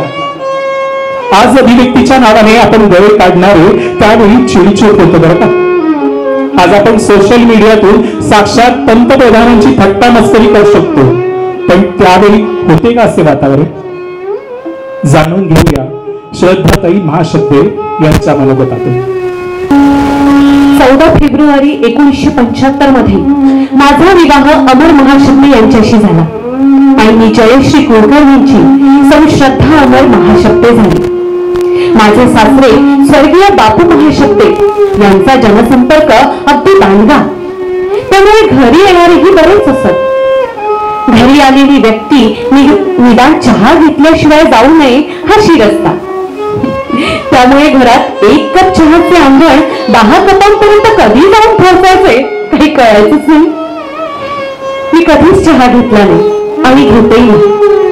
पण लग्न करून आले त्या दिवसापासूनच माझ्याकडे मात्र चहाची जबाबदारी आली. आम्हा दोघांचे शिक्षण सुरू असल्यामुळे कमाईचा प्रश्नच नव्हता. घरी चक्र मुद्रणाचा व्यवसाय होता. त्यांना अमर मदत करीत असे. लग्नानंतर पुढील आयुष्याच्या दृष्टीने घरात व्यवसाय वृद्धीची चर्चा सुरू झाली आणि ऑफसेट मशीन लावण्याचं निश्चित झालं. श्रद्धा मुद्रण या नावानं कामही सुरू केले. आणि अशातच 25 जून 1975च्या काळ्या रात्री देशात आणीबाणी घोषित झाली आणि भारतीयांच्या मूलभूत स्वातंत्र्यावर, अधिकारावर गदा आली. लेखन, वैचारिक स्वातंत्र्याची गळचेपी होऊ लागली. माझे सासरे वर्तमानपत्राशी संबंधित असल्याने त्याची धाकधूक जास्त जाणवत होती. पण मी या सर्व वातावरणाशी अपरिचित असल्याने मला घरात एक गूढ वातावरण जाणवत होते. अशा या सर्व वातावरणात माझे पहिले वहिले सण, मंगळागौर, दिवाळ सणही सुरूच होते. त्यातच बाळराजांची चाहूल लागली होती. माझा दिवाळ सण पार पडला. त्याच महिन्यात नागपुरात क्रिकेटची मॅच होती. त्या मॅच मध्ये आणीबाणी विरोधात प्रचलित सरकारच्या मनमानी कारभारावर लक्ष ठेवून जनजागृती करण्यासाठी पत्रक वाटायची असं ठरलं. अर्थात ती छापण्याची जबाबदारी अमरने घेतली. पहाटे 3 वाजता ती पत्रक छापण्याचंही ठरलं. मजकूर घेऊन येणारे अविनाश मोहरी आणि श्रीरंग खेडकर पहाटे 3 ला येण्याऐवजी 5 वाजताच आले. हे त्वरित उठले आणि या तिघांची वरात दक्षिणामूर्ती चौकातील दुकानात गेली. त्याच वेळेस गुप्त वेशातील पोलीस तिथे डबा धरून बसले होते. अमरने दार उघडून छपाई सुरू करताच पोलिसांनी छापा टाकून रंगे हात पकडले. मी घरी काम करणाऱ्या मुलासोबत या तिघांसाठी थर्मास मध्ये चहा पाठवला होता. पण तो केव्हापूर्वी परत आला तो ह्यांनी अटक केल्याची वार्ता घेऊनच सारे घर खडबडून जागी झाले. ते वेगळ्या अर्थाने. माझ्या सासूबाई आणि बापूंनी सर्वप्रथम आक्षेप घेतला जाऊ शकेल अशी घरातील संघ संदर्भातली जी काही कागदपत्र होती ती जाळली आणि पाण्यात त्याची राख काढून ती मोरी टोचली. घरामध्ये डॉक्टर हेडगेवार, गोळवलकर गुरुजी यांचे असलेले फोटो काढून त्यांची योग्य ठिकाणी रवानगी केली. पोलिसांची टीम श्रद्धा मुद्रांमध्ये तपास करून घरी आली. पूर्ण घरामध्ये त्यांनी तपास केला, पण त्यांच्या हाती काहीच झालं नाही. आता असं वाटतं की पोलिसांनी तो वेळ आम्हाला मुद्दामच दिला असावा, कारण तेही भारतीयच होते. ह्यांना प्रथम कोतवाली पोलीस चौकीत ठेवलं, त्यानंतर 1 महिना नागपूर कारागृहात ठेवून खटला दाखल करण्यात आला. पण मुद्रण हा व्यवसाय अवैध नसल्याने कोर्टात खटला उभा होऊ शकला नाही. काही काळानंतर त्यातून सुटका झाली, पण त्यापूर्वीच मिसा लावून ह्यांची रवानगी नाशिक मध्यवर्ती कारागृहात करण्यात आली. हे सर्व माझ्यासाठी अगदी नवीनच होतं. माझी मोठी विकल अवस्था होत होती, पण कोणासोबत मन मोकळं करावं काहीच कळत नव्हतं. माझी ही अवस्था माझ्या सासूबाईंनी घेतली. त्यांनी मला धीर दिला, मीही त्यांच्याजवळ मोकळी झाले. त्यानंतर हळूहळू बापूंनी घरच्या व्यवसायात मला गुंतवून घेतलं. त्या दरम्यान भाटिया नावाचे एक गृहस्थ ऑक्शन टाइम्स नावाचे एक लंगोटी साप्ताहिक काढत असत. त्याचे मुद्रण आमच्याकडेच होत असे. त्यांनी बापूंना कोणी सहकारी द्या म्हणून आग्रह केला, तेव्हा त्यांनी माझ्या नावाची शिफारस केली. त्यामुळे माझा वेळही जाऊ लागला. दिवस भरत आले म्हणून मी माहेरी बाळंतपणाला गेले. तेव्हा परिसरातील बायकांमध्ये माझा नवरा तुरुंगात गेला आहे त्यावरून गॉसिपिंग होत असे. त्यांची कुसबुस आणि टोमणे ऐकून मला मात्र दिशेन लागले. त्यांनी हिंमत सोडली नाही आणि बाळराजांच्या तयारीला लागले. यथासमयी मला पुत्ररत्न प्राप्त झाले, पण ह्यांना त्याला बघता येत नाही याबद्दल नेहमी वाईट वाटत असे. जेलमधून नियमित पत्रे येत असत, त्यावरून तेथे फार त्रास नाही हे वाचून मात्र समाधान वाटायचं. देशातील इतर राज्यात बंधूंवर अतोनात अत्याचार होत असल्याच्या बातम्या येत तेव्हा झेलती घाबरत होत असे. महाराष्ट्रात मराठवाड्यात प्रचंड अत्याचार झाले, कारण मुख्यमंत्री शंकरराव चव्हाण यांचा हा मतदारसंघ. आपण किती कर्तव्यदक्ष आहोत हे इंदिराजींपुढे दाखविण्याच्या मोहात अत्याचाराच्या घटना झाल्या. बर्फाच्या लादीवर झोपून मारहाण करणे, मिरच्यांची धुळी देणे असे 3ऱ्या स्तरातील पोलिसी प्रकार झाले. अमरला पॅरोल न मिळाल्याने शेवटी बारसे करून मी नागपुरात आले. बाळाचा ताबा आई बापूंनी घेतला आणि माझा अभ्यास व ऑक्शन टाइम्सचे काम सुरू झाले. याच काळात अनेक भूमिगत कार्यकर्ते घरी गुपचूप घरी येत. त्यांच्या जेवणाची व्यवस्था माझ्याकडेच असे. कम्युनिस्ट पक्षाचे बिंदा प्रसाद कश्यप हे असेच एका रात्री आमच्याकडे मुक्कामाला आले होते. संघ जनसंघाचे कार्यकर्तेही येतच असत. त्या सर्वांची बडदस्त मी आणि आमच्या आई ठेवत असो. या आणीबाणीच्या काळातच आमच्या घरी ग्राहक पंचायतच्या जडणघडणीसाठी बैठका होत असत. तेव्हा दत्तपंत ठेंगडी घरी येत. त्यांची सेवा करण्याचे भाग्य आम्हाला लाभले. मी BA ची परीक्षा पास झाले. ह्यांचीही तब्बल 15 महिन्यांनंतर सुटका झाली. श्रद्धा मुद्रण तर बंदच करावं लागलं. ह्यांच्या तुरुंगवासामुळे आमच्या प्रेसचे नाव काळ्या यादीत केले. सरकारी कामे बंद झाली, इतरही कामांवर परिणाम झाला. या 1.5 वर्षांच्या कालावधीत आमची सर्व स्वप्ने कशी उधळली गेली.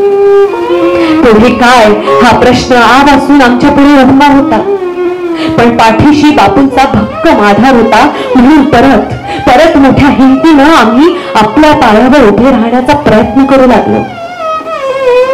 अमरचा मुद्दई व्यवसायातील अनुभव मदतीला आला आणि ह्यांना नागपूर पत्रिकेत नोकरी लागली. दरम्यान मी पण B.Ed कंप्लीट केलं आणि मला पालांगूरच्या समर्थ विद्यालयात नोकरी लागली. मी एकटी तेथे आणि मुले नागपुरात अशी ओढाताण सुरू होती. नागपूरला परत आल्यावर कामठीच्या पोरवाल आणि नागपूरच्या CPI वेरार अशी धावपळ सुरू होती. त्यानंतर शेगावच्या मुरारका महाविद्यालयात प्राध्यापिकेची नोकरी लागली. आमचं सारं कुटुंब विस्कळीत झालं होतं. मी वर्षभर शेगावात आणि माझी दोघी लहान मुलं नागपुरात. पण म्हणतात ना, देव एक रस्ता बंद करतो तर अनेक नवीन दारं उघडतो सुद्धा. आणि अगदी तसंच झालं. इथे गजानन महाराजांची आमच्यावर कृपा झाली आणि नागपुरात डीएड कॉलेजात प्राचार्य म्हणून रुजू झाले आणि आमची विस्कटलेली संसाराची घडी बसू लागली. आणि भारताच्या इतिहासातील एक काळाकुट्ट अध्याय. त्याने दिलेल्या जखमा अजूनही खपलीच्या खाली अगदी ताज्या आहेत. या आठवणीच्या निमित्ताने ही खपली निघाली व जुन्या जखमा पुन्हा ताज्या झाल्या. पण आणीबाणीने शिकवलं नेमकं काय? आमचे बापू नेहमी म्हणायचे, पिंपळाच्या रोपासारखं खडकावर उगवता आलं पाहिजे. निर्भीडपणे निर्धाराच्या वाटेवर चालता आलं पाहिजे. वादळांचं काय, ते येतात आणि जातात. वादळांचं काय हो, ते येतात आणि जातात. मातीत घट्ट पाय रोवून उभं राहता आलं पाहिजे. मातीत घट्ट पाय रोवून उभं राहता आलं पाहिजे. जुलमी सत्तेविरुद्ध सामान्य माणसांनी निर्धाराने केलेला अतुलनीय संघर्ष ही आणीबाणीची खरी चित्रकथा. देशभरातील लाखो संघ स्वयंसेवक त्यात आघाडीवर होते. कुणी मिसाबंदी, कुणी भूमिगत, तर कुणी सत्याग्रह. या साऱ्यांच्या घरातील स्त्री शक्तीने त्यावेळी दाखवलेले धैर्य आणि सोसलेल्या वेदना यांना तोड नाही. घरातील कर्ते पुरुष तुरुंगात किंवा भूमिगत, सर्वत्र अनिश्चितता आणि अस्थिरतेचे वातावरण, अंधकारमय भविष्य. अशा वातावरणात स्वतःचे आणि घरातील सर्वांचे मनोधैर्य टिकवून हिमतीने परिस्थितीचा सामना करणारी आपल्या समाजातील मातृशक्ती वंदनीय, अभिवादनीय आहे. अखेर सात्विक समाज शक्ती जिंकली. अन्याय आसुरी शक्तीचा पाडाव झाला. भारताचे लोकतंत्र अग्निपरीक्षेतून झळावून बाहेर आले. पण त्यासाठी कितीतरी दाम्पत्यांना काय सोसावे लागले याचा हा भावोत्कट आलेख. आणीबाणीच्या धगधगीत वातावरणातही कोमेजलेला एक मधुर सहजीवनाचा उत्कट आठवणीचा प्रवास. काही जीवघेण्या आठवणी इतक्या विदारक स्वरूपाच्या असतात ना की ते जीवनभर डंख मारत राहतात. 26 जून 1975 आणीबाणी जाहीर झाली आणि अकस्मात फार मोठं धरपकड सत्र सुरू झालं. त्या काळात अनेकांना रातोरात अटक करून अगदी विना चौकशी तुरुंगात डांबण्यात आलं. अटक करण्यासाठी काही फारसं सबळ कारण असलंच पाहिजे असं काही दंडत नव्हता. अगदी संशयाची छोटीशी सुई सुद्धा पुरे ठरायची. त्या काळात माझे पती श्री भास्करराव देशपांडे हे अकोल्याला होते आणि आम्ही सगळे बुलढाण्याला. 7 ऑगस्ट 1976 यांना अकोल्यालाच परस्पर अटक करून नाशिक रोड मधल्या सेंट्रल जेलमध्ये डांबण्यात आलं. पोलिसांनी त्यांची साधी भेट सुद्धा घेऊन दिली नाही. त्यांच्या अटकेची बातमी आली ना तेव्हा फार मोठा धक्का बसला. पण प्राप्त परिस्थितीला तोंड देणं गत्यंतरीच नव्हती. तुम्हाला सांगते, त्यावेळेला ना अगदी शेजारी पाजारी नातेवाईक रोज भेटणारी मंडळी सुद्धा आम्हाला टाळत होती. आमच्याशी संबंध ठेवले तर सरकारची त्यांच्यावर वक्रदृष्टी होईल त्यांना अशी भीती वाटायची. मला 7 ऑगस्ट 1976 मिसाखाली अटक झाल्यानंतर मी नागपूर हायकोर्टात रिट पिटिशन केलं होतं. त्याकरता 16 फेब्रुवारी 1977 रोजी मला नागपूर हायकोर्टाच्या न्यायाधीशांसमोर हजरही व्हायचं होतं.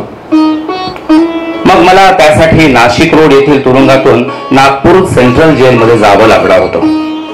मला अटक होऊन 6 महिने झाले होते.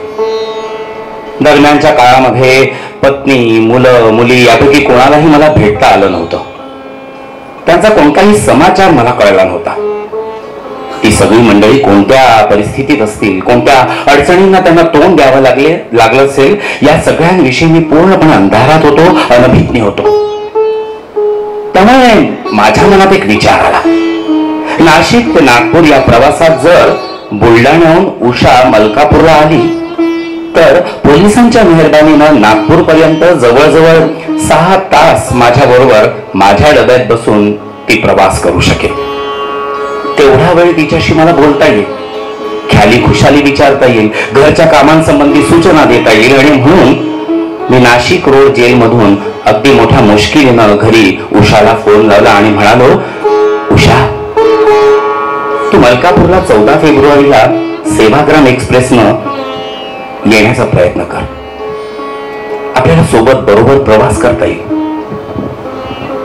मग त्याप्रमाणे पोलिसांसमवेत मी नाशिक रोड जेलमधून नाशिक रोड रेल्वे स्टेशनवर आलो. पण समोर सेवाग्राम एक्सप्रेस उभी होती, पण पोलिसांना गाडीची तिकीट काही मिळू शकली नाही. डोळ्यांसमोरून धाड धाड करत सेवाग्राम एक्सप्रेस निघून गेली. मग मात्र मला ब्रह्मांड आठवलं. उषा लहान मुलांना घेऊन मलकापूर स्टेशनवर आली असणार आणि तिला मी त्या गाडीत दिसणार नाही, तेव्हा तिची केवढी मोठी निराशा होईल. झालंय अगदी तसंच. सेवाग्राम एक्सप्रेस मलकापूरला रात्री 12च्या सुमारास येते. मी, माझी मोठी मुलगी स्मिता आणि 2 लहान मुलं असं आम्ही स्टेशनवर आलो. रात्रीची वेळ, फेब्रुवारी महिन्यातली थंडी. गाडी आली की त्याच्या सगळ्या खिडक्या बंद. मुलांना घेऊन सामान घेऊन मी मेल त्या डब्यात चढले. स्मिता मात्र धावपळ करून हे कुठे दिसतायत का त्याचा धांडोळा घेत होती. ती बुलढाण्याला परत जाणार होती, पण रात्री बुलढाण्याला जायला कोणतीच बस नसल्यामुळे ती रात्रभर स्टेशनवरच थांबणार होती. अकोला, बडनेरा या स्टेशनवर गाडी बराच वेळ थांबते. तेव्हा प्लॅटफॉर्मवर उतरूया आणि त्यांचा शोध घेऊया असं मी मनाशी ठरवलं. पण हे त्या गाडीत नाहीतच हे मला समजणं शक्यच नव्हतं. शेवटी नागपूरला उतरल्यावर देखील जेव्हा यांची भेट झाली नाही तेव्हा फार निराश झाले. पहाटेची थंडी, 2 मुलांना घेऊन मी कसं बसं बहिणीचं घर गाठलं.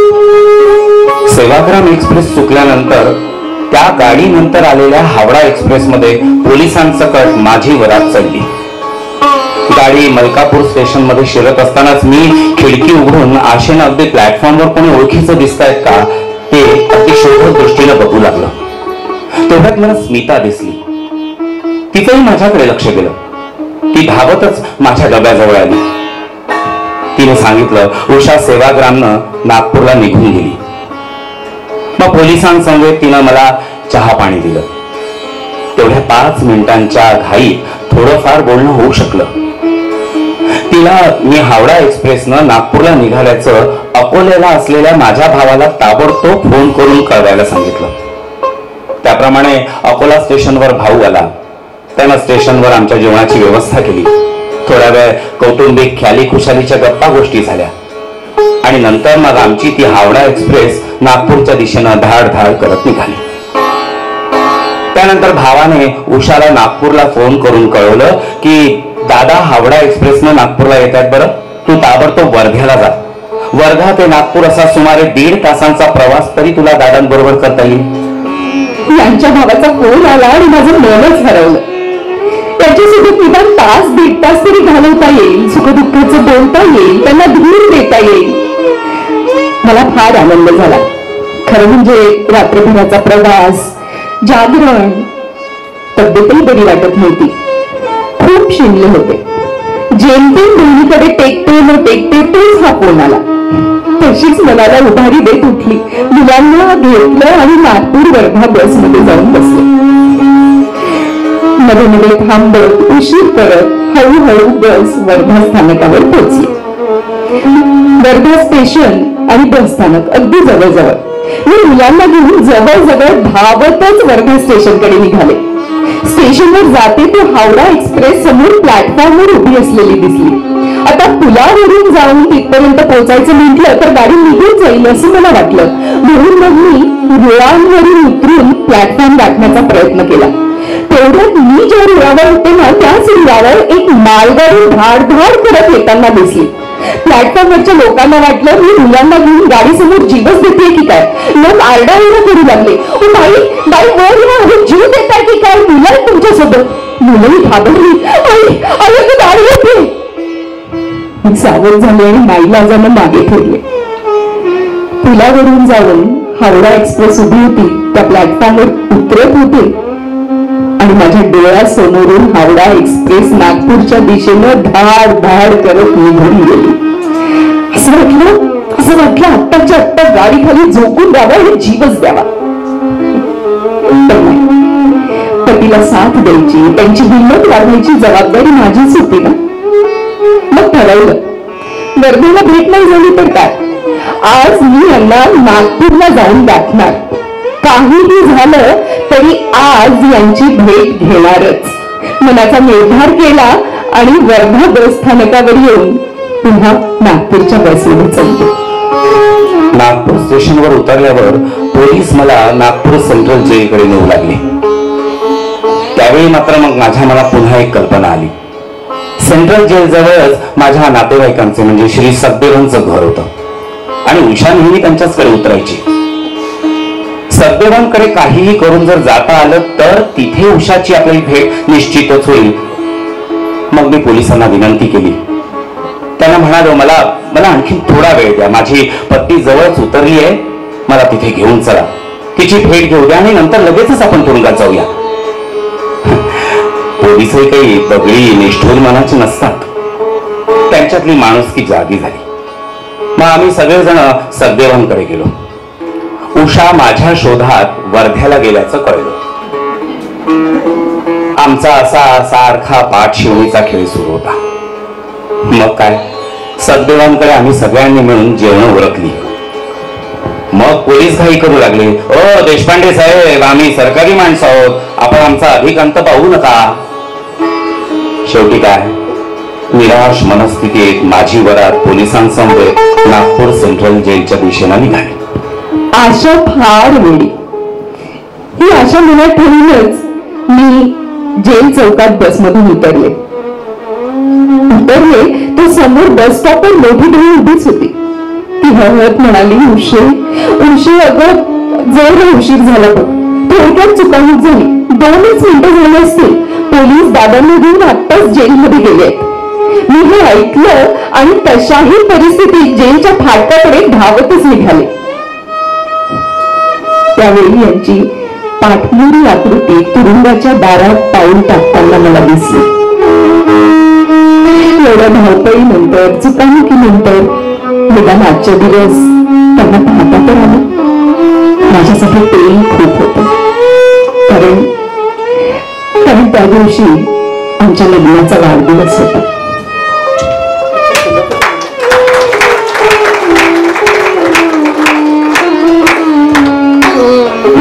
करीत होतो आणीबाणीची एक संघर्ष गाथा. धन्यवाद.